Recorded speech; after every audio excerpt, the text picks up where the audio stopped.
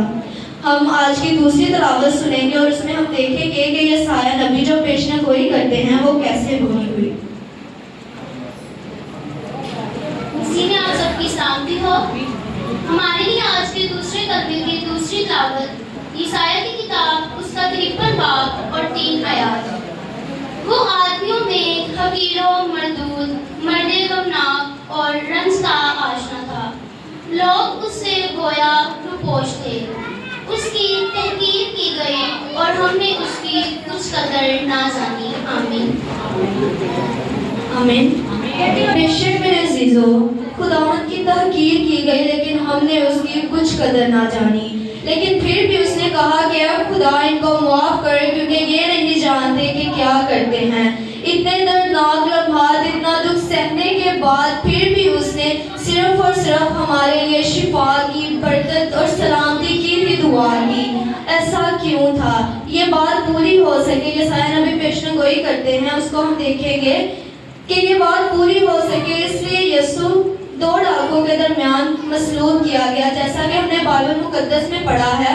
وہ خطاکاروں کے درمیان کے ساتھ شمار کیا گیا، اور جیسے کہ ہم نے تلاوت سنی ہے اس میں بھی ہم نے دیکھا ہے یسایہ نبی نے جو پیشن گوئیاں کی یسوع مسیح کو اس لیے بھی ڈاکوؤں کے درمیان مصلوب کیا گیا تاکہ یہ پیشن گوئیاں پوری ہو سکے۔ اور اس سے پہلے میں بتا چکی ہوں کہ یسوع کو باغی کی حیثیت سے مصلوب کیا جا رہا تھا، اور جو ڈاکو تھے وہ بھی ایک باغی کی حیثیت سے ہی مصلوب ہو رہے تھے، کیونکہ وہ رومی حکومت کا تختہ الٹنے کے باعث مصلوب ہو رہے تھے، اپنی سزا بھگت رہے تھے۔ اور وہ ڈاکو جو نجات کا طلبگار ہے وہ بھی کہتا ہے کہ ہم تو اپنی سزا بھگت رہے ہیں، اور یہ جو ہمارے درمیان میں ہے اس کا تو کوئی گناہ نہیں، یہ تو بے عیب ہے۔ اور خداوند نے ان کی اس بات کو غلط ثابت کیا۔ خداوند نے مردوں میں سے جی اٹھ کر سبھی لوگوں کے ان باتوں کو غلط ثابت کیا جو یسوع پر لعن طعن کر رہے تھے، اس کو برا بھلا کہہ رہے تھے۔ بے شک میرے عزیزوں، لوگوں نے ان کو ایک عام آدمی سمجھا، اس کو عام آدمی سے زیادہ اہمیت نہ دی، نہ ان کو بادشاہ مانا، نہ ان کو مسیح مانا۔ دوسری وجہ یہ تھی جو ڈاکو کی نجات تھی، جو اس بات کو ظاہر کرتی ہے کہ صلیب پر بھی اس میں پورا اختیار تھا۔ ہاللیلویہ۔ بے شک میرے عزیزو، صلیب پر بھی میرے اور آپ کے خداوند کے پاس پورا اختیار تھا، وہ سب کچھ کرنے کی طاقت رکھتا تھا، وہ چاہتا تو اپنی جان کو بچا سکتا تھا، لیکن اس نے ایسا نہیں کیا تاکہ ہم لوگ نجات پا سکیں۔ وہ میرے اور آپ کے باپ کی مرضی کو پورا کرنے کے لیے اس دنیا میں آیا تھا۔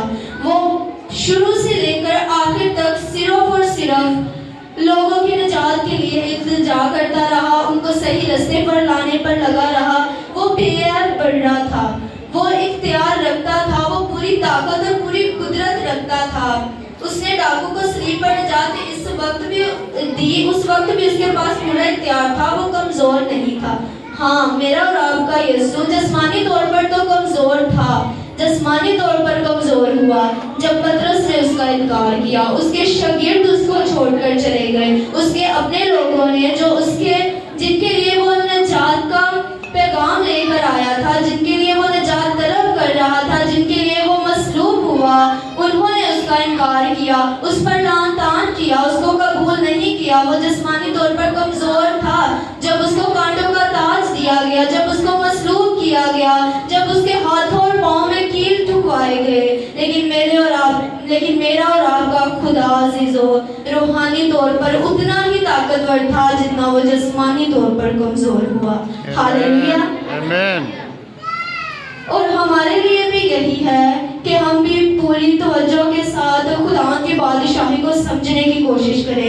بے شک میرا اور آپ کا خدا روحانی ہے، روحانی تھا اور روحانی رہے گا۔ اس نے ہمارے لیے اتنے دکھ سہے، اتنی قربانیاں کی، اور ہم نے اس کی کچھ قدر نہ جانی، لیکن میرے عزیزوں اب ہمارے پاس وقت ہے کہ ہم اس کو قبول کریں، اس کی بادشاہی کو سمجھیں، اس کے پاس آئیں اور اس کے نام کو عزت اور جلال دیں۔ خداوند آپ سب کو اس کلمہ کے وسیلہ سے بہت سی برکات سے نوازے اور خدا کی بادشاہی کو قائم کرنے میں آپ کے ساتھ ہو۔